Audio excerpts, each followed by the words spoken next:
ታዲያ ቤት ገጀራ አለ? አረ የለኝም። ጩቤስ? በፍጹም። ቆይ ተርፋለኝ ልስጥህ ብለውኝ ወደ ውስጥ ገቡ። ሽኮኮን የማንጠልጠል ያህል እያጣደፍኩ ጉዞ ወደ ወሪሳ ሆነ። ብዙም ሳንጓዝ ከኋላችን የአንዲት ሴት ድምፅ ሰማን።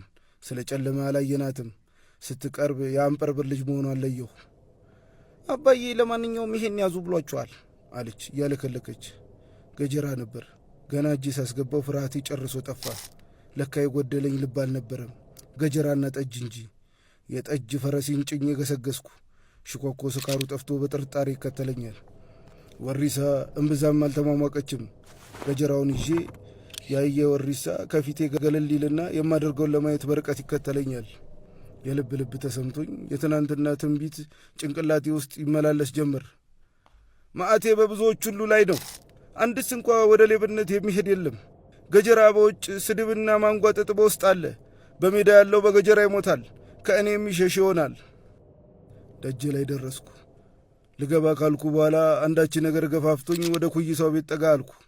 ምናልባት የሚከተሉኝ ወሪሳዎች ወደ ቤቴ ስገባ ለዚህ ነው እንዴ በማለት አሳንሰው እንዳያዩኝ ይሆናል። ያም ሆነ ይህ ቢያስኩት ገጀራ በሩን ቆረቆርኩ። ሲወጣ ምን እለዋለሁ? አሳርፍበታለሁ? ተማረክ እለዋለሁ? ተናዘዝ እለዋለሁ? ሁለተኛ ላትደርስብኝ ማልልኝ እለዋለሁ? ምን እለዋለሁ?